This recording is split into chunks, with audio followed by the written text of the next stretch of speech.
Hello everyone, నేనైతే ఈరోజు మీ అందరికీ ఒక కొత్త రెసిపీ చూపించబోతున్నాను. ఈరోజు నేను చేసేది ఏమిటంటే చికెన్ కర్రీ.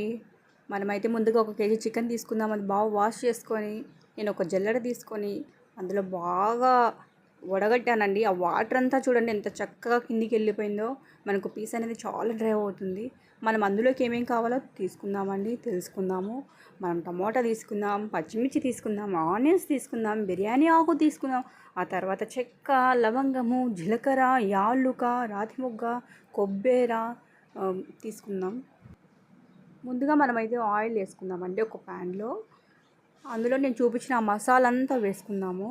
నేను ఎందుకు ఇది తీసుకున్నానంటే నాన్ స్టిక్ అయితే తీసుకోలేదండి. ఎందుకంటే నాన్ స్టిక్ కింద అడుగు పట్టదు, అంత రుచి ఉండదు, మసాలా పీస్కి పట్టదు, అంత టేస్ట్ రాదండి. అందుకే నేను ఇది తీసుకున్నాను, ఈ కడాయి తీసుకున్నాను. మా సైడ్ అయితే దీన్ని తాషా అంటారండి. అందుకే నేను తీసుకొని ఆ ఇంగ్రీడియంట్స్ మొత్తం నేను ఇందులో వేసి బాగా డీప్ ఫ్రై అయ్యే వరకు బాగా వేయించానండి. అందులో నేను ఏమేమి చూపించాను మీకు ప్రతిదీ వేసానండి. పచ్చిమిర్చి వేసానండి. చూడండి, పచ్చిమిర్చి బాగా వేయించాలండి. బాగా వేయించితే కానీ ఆ పచ్చి స్మెల్ అనేది రాదు. ఆనియన్స్ కూడా బాగా గోల్డెన్ కలర్లో వచ్చే వరకు వేయించాలి. తర్వాత కరివేపాకు కూడా సేమ్ అలాగే చేయాలి. ఆ తర్వాత అన్నీ బాగా డీప్ ఫ్రై చేసుకొని మొత్తం ఇదయ్యే వరకు వేయించాలి. చూడండి, అలా రెడ్ కలర్ వచ్చింది కదా, అలా వచ్చే వరకు వేయాలి. మనం బయటగా ఉన్నప్పుడే వేస్తే అవంతా తెల్లగా అలాగే ఉంటాయి ఆనియన్స్. కాబట్టి మనం గోల్డెన్ కలర్లో వచ్చిన తర్వాత కొద్దిగా అల్లం పేస్ట్ వేయాలండి, మసాలా వేయాలి, తర్వాత కొబ్బరి వేయాలి. మనం ఆల్రెడీ మిక్స్ చేసి పెట్టుకున్నాం కదా కొబ్బరి, ఆ పేస్ట్ వేయాలి, అల్లం పేస్ట్ వేయాలి. బాగా వేయించాలండి ఇవి కూడా, లేదంటే చాలా పచ్చివాసన వస్తుంది. అసలు స్మెల్ తినలేమండి, మనం ఫుడ్ అయితే తీసుకోలేము. కాబట్టి ఆ ఆయిల్లోనే బాగా వాటర్ వచ్చేలాగా చాలా చక్కగా వేయించుకోవాలి. అది మీడియం ఫ్లేమ్ లేదా సిమ్ములో పెట్టే వేయించాలి. మనం ఎక్కువ హై ఫ్లేమ్ పెడితే కినా మాడిపోతుంది. కాబట్టి స్లోగానే చేయాలి. ఇప్పుడు మనం టమాటాస్ వేసుకుందాం. ముందు మనం టమాటాస్ వేసుకోలేదు కదా, ఎందుకు వేసుకోలేదంటే నేను తర్వాత చెప్తాను లాస్ట్లో. ఇప్పుడు టమాటాస్ వేసుకొని బాగా ఆ మసాలా టమాటాస్కి పట్టేలాగా వేయించుకోవాలి. బాగా మగ్గనివ్వాలి, మిక్స్ చేయాలి మొత్తం. నేనేం పెద్ద షెఫ్ని కాదండోయ్, మీరు మళ్ళీ అలా అనుకునేరు.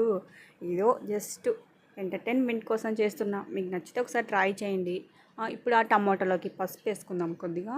తర్వాత ధనియాల పొడి వేసుకుందాము సరిపడా, కొద్దిగా సాల్ట్ వేసుకుందాం. నేనైతే ఇంకా ఎక్స్ట్రా ధనియాల పొడి వేసాను, ఎందుకంటే మా ఇంట్లో కొంచెం స్పైసీగా ఘాటుగా తింటారు, కొంచెం మంటగా తింటారు. ఆ తర్వాత నేను దానికి సరిపడేంత చికెన్ తీసుకున్నాను. ఎందుకంటే మనం ఆయిల్ ఎక్కువ వేసుకున్నాం. నేను నాన్ వెజ్లో మోస్ట్లీ ఆయిల్ ఎక్కువ వేస్తాను. ఆయిల్ వేస్తేనే నీకు టేస్ట్ ఉంటుంది.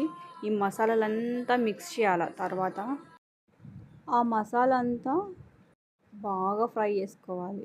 స్మెల్ అనేది రాకోకుండా ఫ్రై చేసుకోవాలి. చూడండి, ఆయిల్ ఎలా కనిపిస్తుందో చూడండి ఒకసారి మీరే. ఆ పచ్చిమిర్చి బాగా వేగాయి, టమాటా బాగా నుజ్జు అయిపోయాయి. చూడండి ఒకసారి ఎలా అయిందో, స్మాష్ లాగా. ఇప్పుడైతే మనం ముందుగా వడగట్టుకున్నాం కదండి ఒక జల్లెడలో, ఆ వాటర్ అంతా పోవాలని.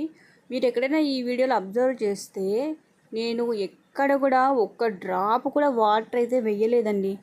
ఆటోమేటిక్గా చికెన్లోనే వాటర్ వస్తాయి. ఆ చికెన్లోనే ఉంటాయి, ముందు ఆ చికెన్లోనే వాటర్ వస్తాయి. ఆ వడగొట్టుకున్న వాటర్ అంతా తీసేసి మనం ఆ జల్లెడలో చికెన్ అంతా ఆ మసాలాలో వేసి బాగా మిక్స్ చేయాలండి. మొత్తం మిక్స్ చేసి బాగా తిప్పాలండి. అటు చూసారు కదా ఎన్ని వాటర్ ఉన్నాయో అసలు. ఇప్పుడు మనం ఆ చికెన్ వేసాం కదా అండి, ఇప్పుడు బాగా మిక్స్ చేయాలి. మొత్తం పీస్కి మసాలా, ఉప్పు, కారం ప్రతిదీ ఫ్లేవర్ వస్తుందండి. ఇప్పుడు కాసేపు మూత పెట్టుకొని బాగా ఉడికించుకుందామండి. కాసేపు తీసేసి మళ్ళీ బాగా ఎగరపెడదాం. చూడండి ఒకసారి, మనం ఒక్క చుక్క వాటర్ వేయకపోయినా ఆటోమేటిక్గా ఎలా వచ్చో, ఆయిల్ అంతా ఎలా వస్తుందో. ఫైనల్లీ కర్రీ రెడీ అయిపోయిందండి. ఫైనల్ టచ్ మనం కొద్దిగా చిన్నవి లేయర్స్ కొత్తిమీర చల్లుకొని మూత పెట్టేసుకుందామండి కాసేపు. నేను కూర రెడీ అయిపోతేనే వేడివేడిగా అన్నం చేసుకొని కర్రీ వేసుకొని కడుపు నిండా తినేసానని చాలా